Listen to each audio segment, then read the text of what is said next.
And good morning, Hoosier Nation, and welcome to Hoosier Morning After. This is Hoosier Morning After St. Francis.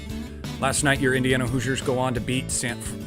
Francis 104-59 in the first Century Club game of the season. Hopefully we see some more, although the non-con's not as easy this year, so we may not see it as much. But overall, a very exciting night, a fun night.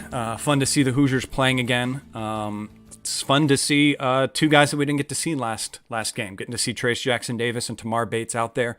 Honestly, they got a little bit more run than I expected them to. And honestly, that if I was a coach, I maybe would have. But overall, a win's a win. Great to see Damon Bailey back in there.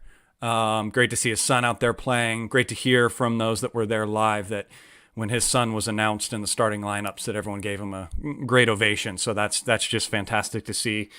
Having any sort of IU family on either side of the bench there in attendance is always a welcoming thing. And we welcome them, obviously, with welcome arms. And I'm happy to hear that the crowd did so as well. And we should continue to do that as fans.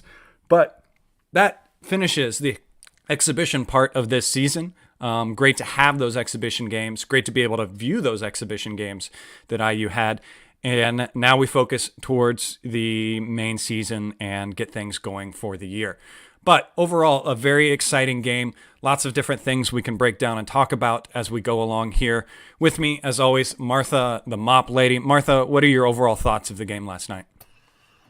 Yeah, I think exhibition games for me, they're always kind of a double-edged sword, right? If you struggle against a team like obviously the competition in exhibition games, Indiana is far and away superior talent-wise, right? So if it's a game you struggle in, it's here we go again. If it's a game you win, well, that's what you're supposed to do, right? But it was a little bit different this year with the new dynamics of the team and the unknowns and the deep roster and a lot of questions coming in, questions that you and I have talked a lot about. And it's like, okay, we're going to get some of these answered in these first two exhibition games. And I know we're going to get into that a little bit, but a lot of those questions we had coming in, I think we've got to be happy with what we've seen here in the first couple exhibition games. And last night included, obviously, to your point, we got to see Trayce and Tamar, and they slid right in, and the freshmen continue to shine, and everybody getting a ton of minutes in the balance, and a little bit of a sluggish start, right? But that's ultimately won by 45, like we should. So got over that pretty quickly, and are there a couple concerns? Sure, and I know we'll get into that, but overall did what we needed to do, and had a lot of good things to come out of it. Yep, and speaking of Trayce Jackson-Davis, he ended up playing 21 minutes. Again, if you had to predict it for me, I expected maybe 7 minutes out of him. But obviously that just shows that maybe he's feeling better. Again, it is a right thumb injury that he's dealing with, so that's well wrapped up and he's able to keep that away from his normal activities and everything, being a left-hander that he is. But Trayce Jackson-Davis finishes as the top scorer for the game, 19 points, 6 for 8 from the field. Didn't shoot a 3 yet. Didn't get much outside shooting done in that way, but 7 for 8 from the free throw line. Again, just one of those games where I don't know if my brain is automatically set to see Trayce Jackson-Davis do some amazing things and do great things, that when I looked at the box score, I was surprised that he was the top scorer. I guess there's some fan bias and expectation level that I have for him as high as it is, but he did the things that we expect Trayce to do. He was there to block guys. Again, the smaller team and a less athletic team, so he'll be able to do that. And he ran the floor, and that was evident from the very first play off the tip. He gets the tip, immediately sprints to his basket, and Jalen Hood-Schifino finds him for the alley-oop dunk, to which at first I thought there was a new NCAA rule because they gave him 3 points on that, which I kind of like that. If you can alley-oop some guy from beyond the three-point line, let's count that as 3 points. That would improve IU's three-point shooting considerably this year. But talk about Trayce Jackson-Davis. What did you see out of his game and his play? Yeah, I'm with you, and I was surprised I was surprised initially at the minutes they played, but then when you consider that, we're live next week and he missed the first exhibition game. So I think that might have been a little bit in of what went into his run. But, start the game strong. I like his line from the free throw line. When the team only shot 61% for him, to go 7 for 8, I think that speaks volumes because he's a guy that's going to be at the line a lot. Ball in large part is going to go through him on the offense, and he's going to get fouled a lot. So if he can have that type of improvement at the free throw line, it's been a talking point around this team. We struggled there last night, he being the one exception. So you like to see that, but he looks like he's ready to go. 19 points in 21 minutes, and it's just I think he's ready to hit the ground running. So I'm okay that he played that amount of time, and I think it's just like I said, I think it has him ready to go for next week. And then equally calling me a liar before the game on Twitter was Tamar Bates getting in there and how much he played. He ended up playing 22 minutes. So again, I did not expect these guys to go at all. And if they were going to go, I didn't expect them to play very many minutes. So it shows, I guess, how good they're feeling, and that whatever was nagging them that kept them out of the previous game was not nagging them enough to the fact that coach wanted to get them out there and get them enough run and enough play to start to get a rhythm and some cohesion with the different lineups that we have. But Tamar finishes with 10 points, 5 for 10 from the field, 0 for 2 from 3. I saw much improved defense out of Tamar. I saw a lot more tenaciousness out of him, him doing the very athletic things that he can already do, which was exciting to see. And with a lot of the talk that's happened recently with him, both on Hoosier Hysterics and then Assembly Call, Jared did a great interview with him. Go listen to those two things if you haven't already. This is a kid who's matured a lot in the offseason and had to face a lot of adversity last year and is known to be a gym rat and a guy that's going to get to work and everything. And I don't know if I could say I see a lot of that. I mean, again, this is just one game and everything. But I see the start and process of that and reward of that in a more mature player on the court and a more focused, I should say, player in the run that we got to see him out there. What did you think of Tamar?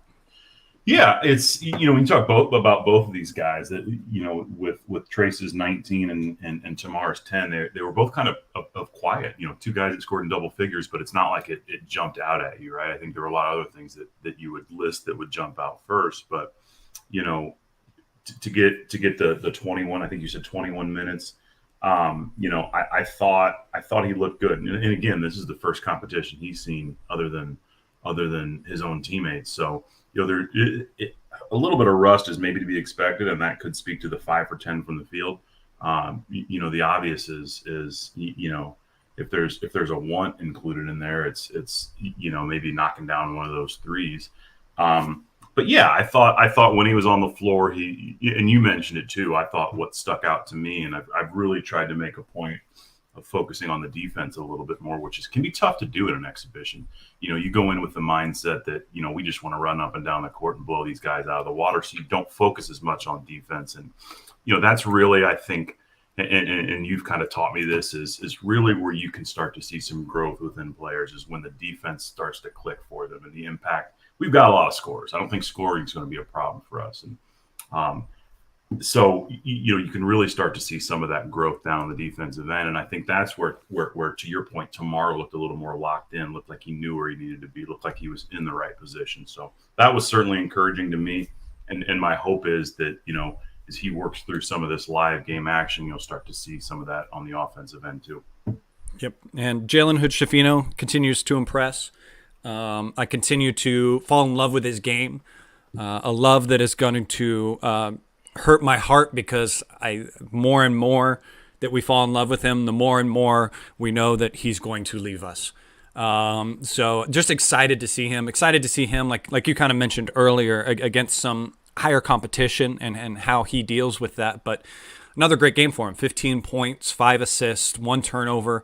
And the biggest stat line from this one, which was one of the biggest question marks for him, a little teaser on that, is 3 for 3 from 3. Great to see him find some rhythm from three and everything, and just adds to the threat that he continues to have for this team. What did you see out of Jalen continuing to impress in these exhibitions? Yeah, I mean, just the real deal, man. I mean, I think we talked a little bit about this last, after the first exhibition game is, freshmen come in with rankings all the time, and you never know how that's going to translate, right? Until you get a chance to see them. And, to keep a little bit of a level head on this, I know we're only a couple exhibition games in, and I know the competition is what it is. But here's a guy I mean, to your point, let's enjoy him while we can, right?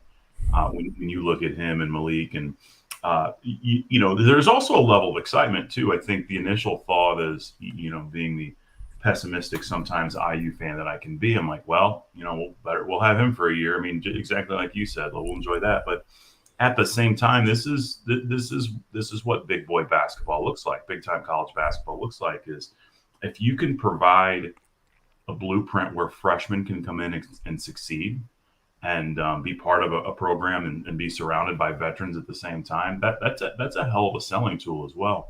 And this guy's just come in and looked like he's belonged. He's looked like our best guard. He's, where we needed a little balance at the guard position. Not only can he play shooting guard, but he can play point guard. And, his size and ability to get to the rim and create his own shot and control the floor, man, he's got all the tools of an NBA guard. And, it's exciting. It's exciting to think about the season, the teams that we play, the returners that we have, and the way he's going to fit in with these guys. But, to see him go 3 for 3 from three, it's just right now, I think we're kind of drooling, right? It's like, man, this guy has been everything advertised, right? So, and again, you keep the competition in mind, but man, he's everything he's sold to be and more. And keeping in the guard play, you kind of teased there, perfect transition into Xavier Johnson.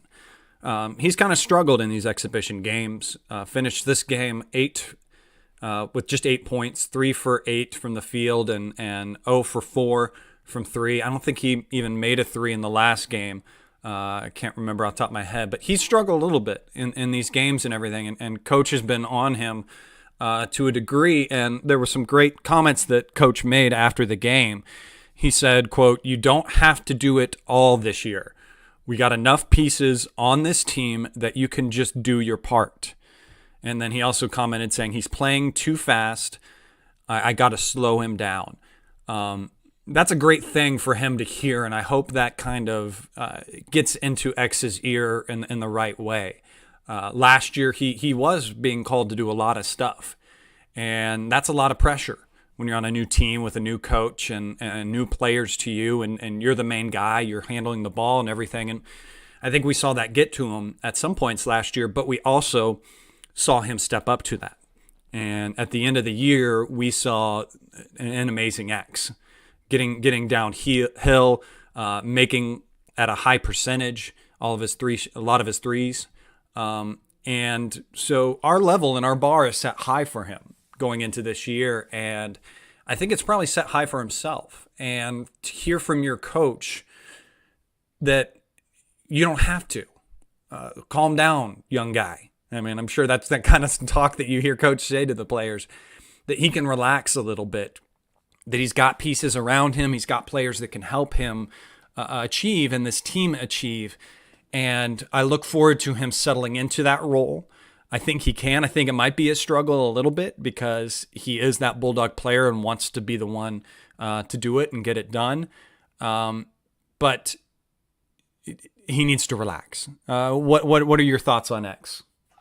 Yeah, I think with X, I think that we as fans would be best served to have just a little bit of patience, right? I mean, here's a guy, and you hit a lot of these points just a second ago with you look at the way he evolved last year, right? I mean, he started the season with some of these same struggles, and here's a guy that came from Pittsburgh and had his struggles there, and we've read all about that and heard all about that, and gets himself into a situation where.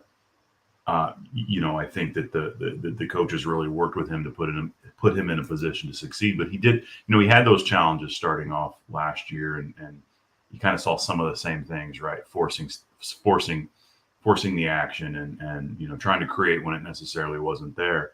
And then as the season evolves and we hit our groove towards the back end of the season, he and Trace kind of put this team on their backs, right? I mean, if it wasn't for X, man, we're probably not in a tournament, and we've talked a lot about that, and so he quickly became the guy.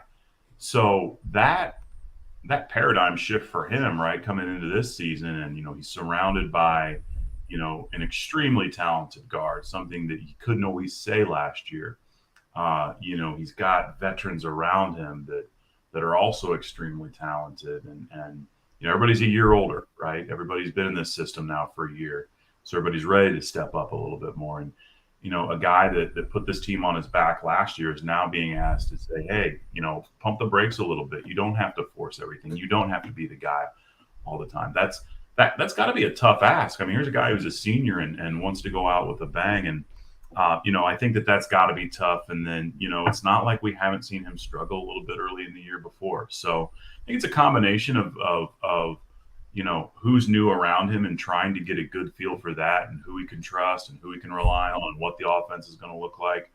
And, also it's early in the year, right? Let's let it breathe a little bit. Let's, it's the reason we play exhibition games, is to figure some of this stuff out. And, if this is a problem 5-6 games down the road, then it is a problem, right? It is a problem. Right now, it's just something I think the team needs to work through. X needs to work through, and I think this isn't his first rodeo. I think that he'll work through it and find his groove, and we'll be okay.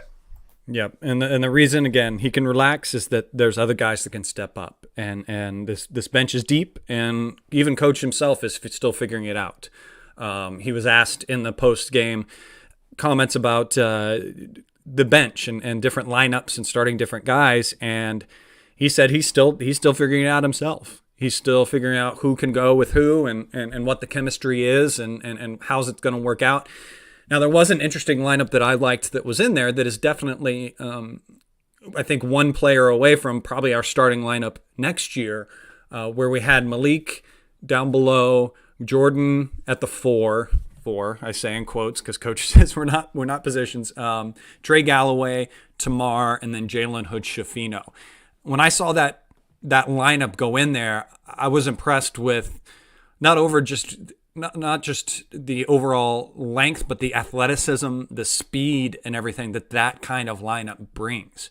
I didn't see a single person in there that couldn't just take off with the ball, and that brought an interesting thought to my mind that the speed and depth and athleticism that this team is going to have is not only fun to watch, but is a weapon in the sense of exhausting other teams. If we can continue to get out there and get at teams with this athleticism and with our defense, the way our defense goes, it tends to slow guys down and get them kind of going off rhythm and everything, and you're going to expend a little bit more energy. But that's such a tool to have going into the year. What did you see from different lineups, and what do you think of that, just the overall depth and athleticism that we're going to have this year? Well, I think the one, and we're going to get into some of these these unknowns here in a minute, I believe, but I think the Malik we've seen in the first two games provides so many options for this lineup. I mean, when you've got a guy like that, he was kind of a wild card for me, right? A big guy coming into a Big Ten program, my belief is that's always going to take some time, right? I mean, you look at Logan Duncombe as an example, and he hasn't seen a whole lot of time thus far in his career, and he came in as not nearly as highly rated as Malik, but he was a top 100 guy. So perception would have led one to believe that he would have seen the court a little bit more by now. But it takes, in this league, in this conference, at this level of basketball, it takes a little bit of time. And Malik was I kind of thought some of the same things. I'm like, okay, he'll get, he's got two big guys in front of him. He's not going to see the court all that much. He may see it in chunks, but he's not going to be, a 10, 20-minute guy every night. But the Malik we've seen thus far is he's going to be hard to keep off the court. Guy hasn't missed, and he looks like he could start for, any Big Ten team out there. He's been incredible.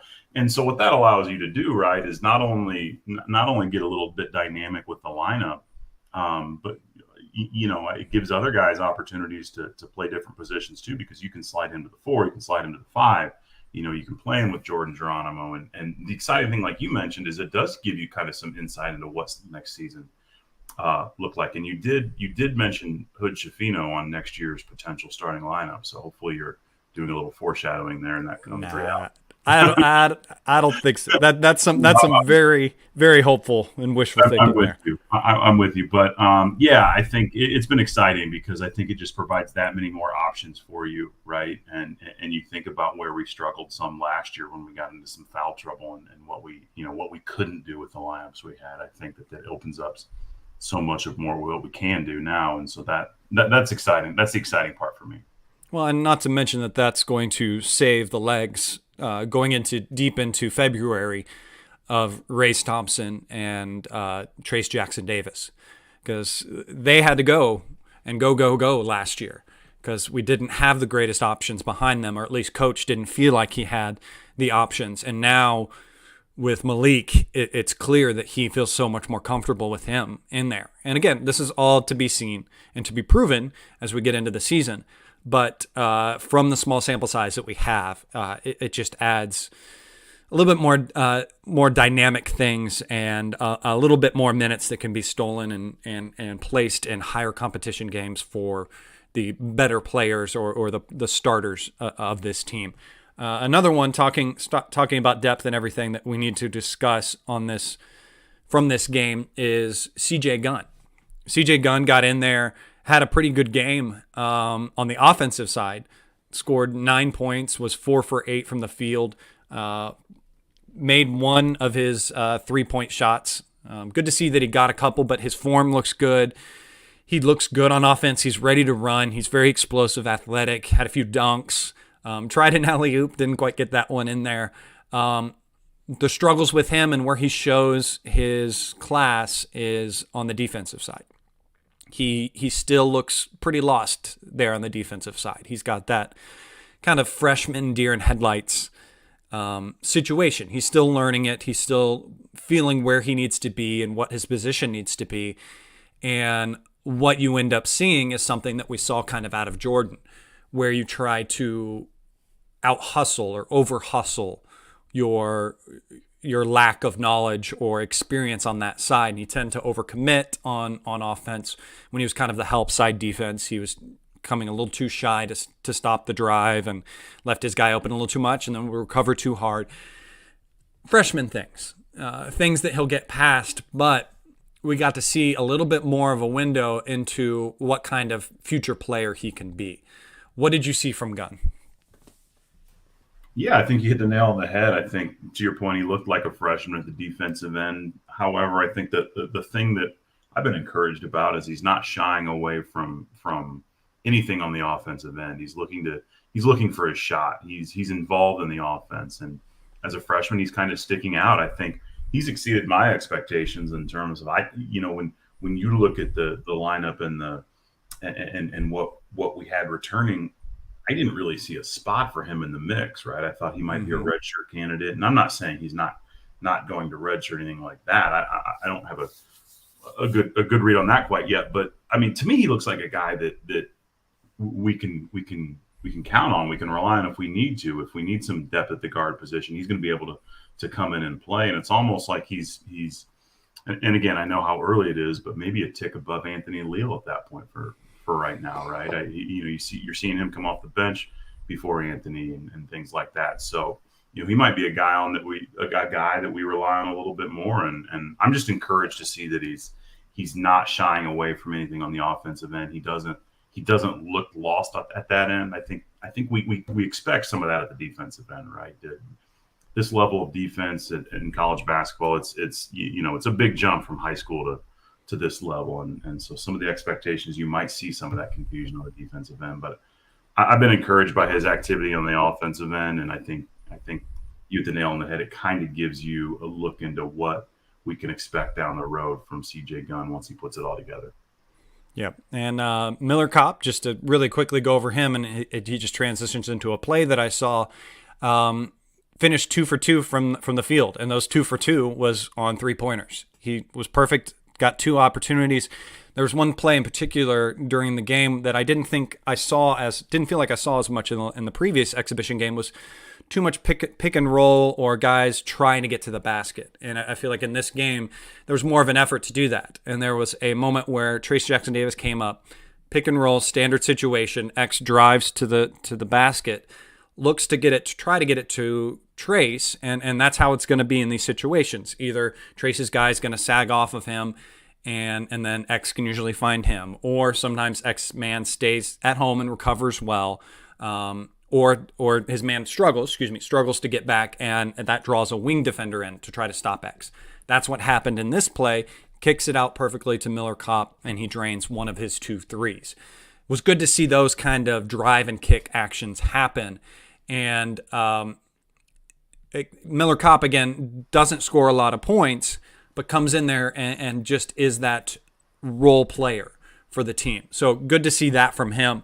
The other thing before I kick it to you that I want to say is that just getting to the line overall, I felt like we were more aggressive of a team trying to get to the free throw line. Now, we didn't make the free throws as much as we would like, and Coach was a little aggravated with that, but we got to the line a lot more, and did just 61% from the free throw line.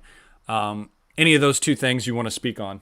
Yeah, I think that's the Miller Kopp that we need, right? He's never going to be necessarily a focal point of the offense, but he is going to get the occasional look. And last year there were a lot of those occasional looks that unfortunately he didn't knock down, right? And so to see him knock down both of his 3-point attempts, if history proves true, that can be the difference in some wins and losses for us down the road, right? I mean, Rutgers, Iowa last season both jump out to me, where if he would have knocked down one of his open looks, that could easily have been a couple wins. So that's the Miller Kopp we need. I don't think he's ever going to stick out necessarily, but he's going to get open looks because of defenses focusing on some of our stars. So he's got to be ready to knock those down. So to see him do that last night, I was excited about. I did love our aggressiveness that you mentioned and on offense and getting to the line. Again, as Coach said, there's no magic pill or magic button to press to make these guys be able to make free throws. I guess the hope is that water finds its level a little bit and that average ticks up and we continue to get to the line. But you've got to be encouraged about the amount of times we got there. So great. So now on Monday we move into the regular season. We get these exhibition games off our backs, the ones that don't count. And now I wanted to look at and see what questions. We had a lot of questions and different things that we had going into this season. Do you think, which ones do you think we got answers to? Which ones, and maybe not answers, but maybe the better way to say it is which questions do we maybe feel better about going into the season? Absolutely, and I think the one that is at the top of my list, and I think probably the top of a lot of people's list, where were the freshmen going to fit in? Right? Will they come in as advertised? And because if they do, then we've got a chance to do some special things. And I think people those on the outside that have think that there's too much hype around Indiana or they come in overrated.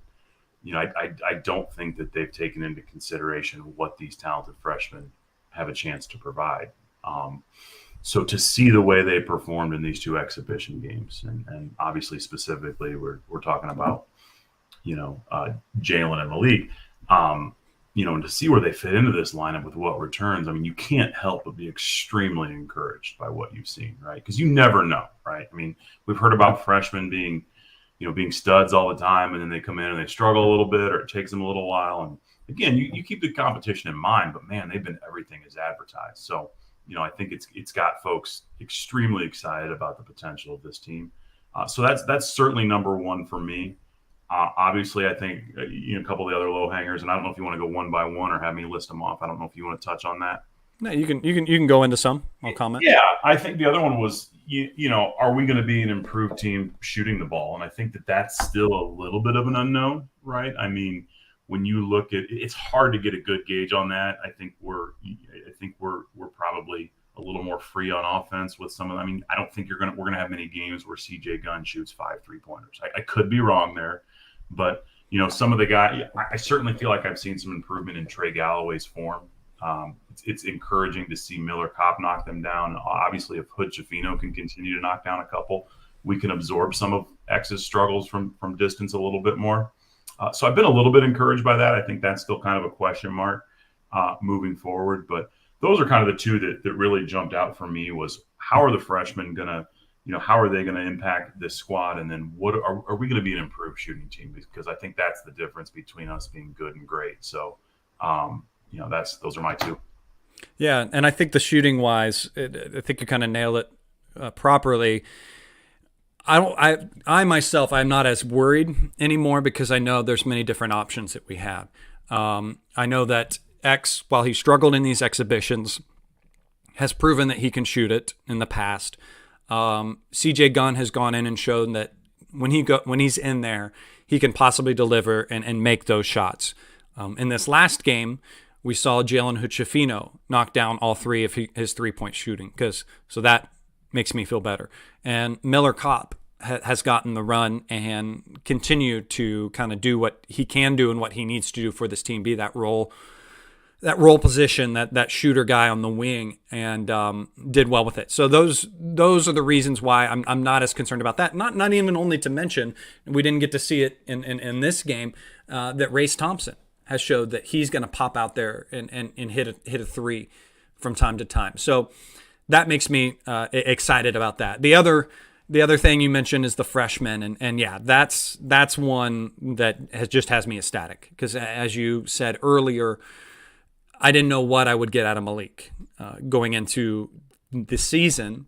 I was just hoping we would get a guy that would not cause too much drop off when we had to take either one of our starting 2 guys out, that we had someone in there that could at least be a placeholder, could at least not put the plus minus in the negative. That could just be a rebound guy, could be a guy that could just steal those minutes again, just not have too much of a drop off, but at least keep things neutral. And I think we're going to get more than that. I think there's no question that we'll get more than that. That we have a player that's going to be able to go in there and also produce and also be a threat, not just be a placeholder, not just be a body out there stealing minutes. So that's exciting. That's what's really exciting. And then I think the other question was, and the hope was, and the mention was, is how deep is this team? That goes hand in hand with the talk of these freshmen and what Malik can do. And the team is very deep. So deep that it's going to cause coach some issues on thinking about minutes, how he distributes minutes, who gets to play when and everything. And what you always hope for when you have teams like this is that they can come together as a team. And when those minutes are dished out in different ways, that guys don't become jealous, that guys don't become jaded and aggravated about their lack of minutes and how they played, but that they stay united, they stay as a team, and they know that it's for the better of this team. All things point to this team being the good teammates, being the ones that cheer for each other in the way that they got at each other in the offseason, the way they're competitive, and the way they're about this team going forward. So I'm not concerned at all about that. Martha, any thoughts on any of those notes? Yeah, I think it is. I think you hit the nail on the head, like with the lineup, right? I mean, at a certain point, and we saw it last year, coach is pretty creative early on in the lineup and with the lineup. And we talked a lot about the line changes, et cetera. And to your point, what does that look like? How does that evolve moving forward? And it is going to be a little bit challenging for coach, I'm sure, to figure out how to manage that and how to maintain that. There's a lot of options, and that's where we're going to see Woody's ability to shine, and how he gets creative with these lineups and what we do. But, again, when you combine kind of the unknown on what to expect with these freshmen with the way they've looked thus far, it's going to provide options, right? And it's going to be interesting to see how coach uses those, how they evolve once the competition tightens up a little bit. So it's all good stuff. It's, if we call it a problem, it's a good problem, right? It's a good problem to try to work through. So, I leave encouraged by these two exhibition games, but I'm also at the same time ready to see how we look in against a little bit tougher competition early next week, and because it's getting real fast. What's it, Xavier in a week, or whatever, however far away that is. And again, they're finished. They're picked. That's a big ask early in the season. They're picked to finish second in their conference, and we talked a little bit about it, right? But Archie's older brother coaching against Indiana. There's some storylines there, so we've got to get ready real quick. So I'm excited. Yeah, he's had some choice things to say and some podcasts and everything. So obviously, us IU fans are excited to get into that one and maybe get some payback to a degree. Something we missed out on last show, and I don't want to skip out while it's on my mind right now. Martha the Mop Lady, obviously very active on Twitter and everything. Something that you saw Martha do and started last year. They now have a full-on foundation or full-on group that helps do this. And what I'm talking about is the Hoosier Ticket Project. Such a great program, getting fans to the games that don't get to see it.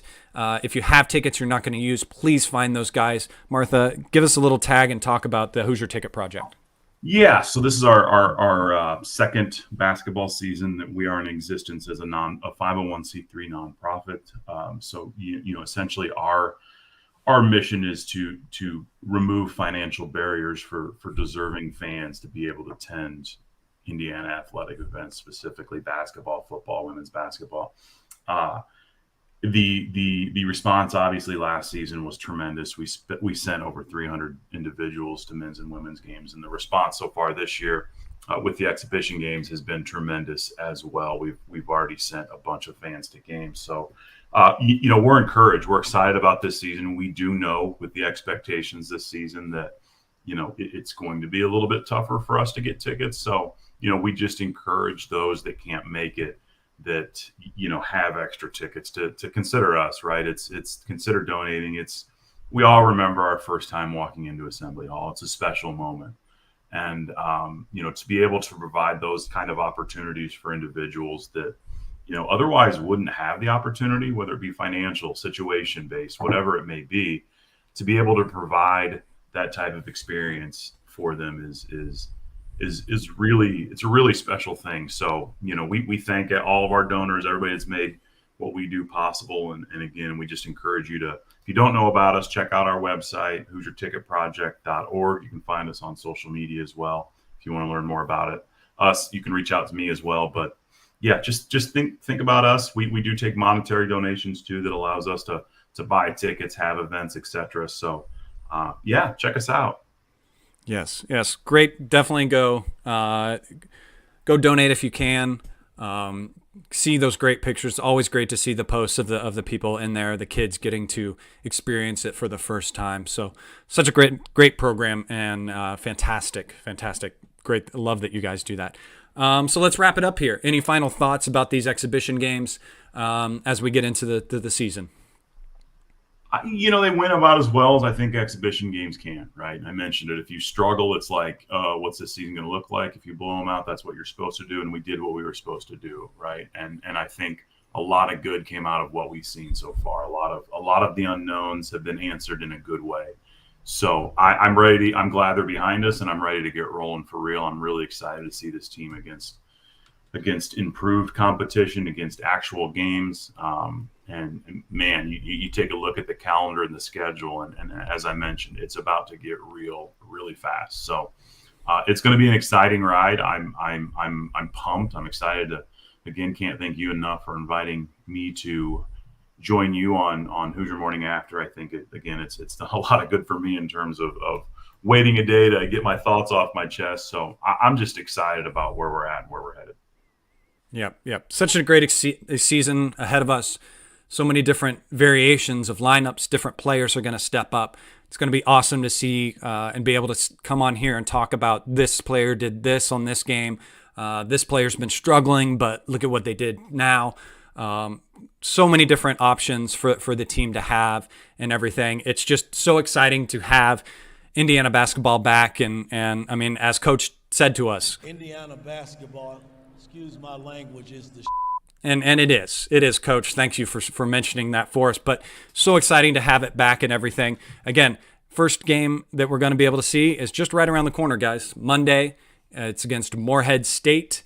It's on BTN Plus, so keep that BTN Plus subscription. I think that is probably going to be the last time you need to have it, so we'll help remind you to go on and cancel that if you need to. Not many qualms this year, honestly, with BTN Plus. The only thing I would say, BTN Plus, if you're watching or someone is listening that has power, go live earlier with your coverage. Just go to that wide shot that you have during timeouts. Let us see the starting lineups be announced. You don't have to have the announcers on yet. Just put that wide camera up. Let us feel like we're in Assembly Hall before we start to watch the coverage. But other than that, love what you've done so far. Like that you don't go to commercial break. You just get to see the players and the cheerleaders and everything that's happening in there. I would pay a subscription, honestly, if I could get coverage like that all year round, and instead of going to commercial breaks. And that's from a person, that's what I do for a living. I make commercials. So that's saying a lot that I want to skip those.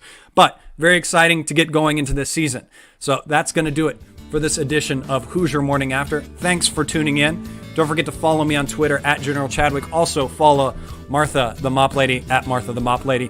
There you can find out information about the show when we go live and everything. Those listening on the different podcast venues, thank you for listening there as well. I see your views, see your participation. I appreciate everyone that listens and supports the show. Please go on over to YouTube and like the YouTube channel and subscribe to it. Thanks for being there with us, guys. We'll see you again the morning after the next game. Until then, go out there, have a wonderful day, and as always, go Hoosiers.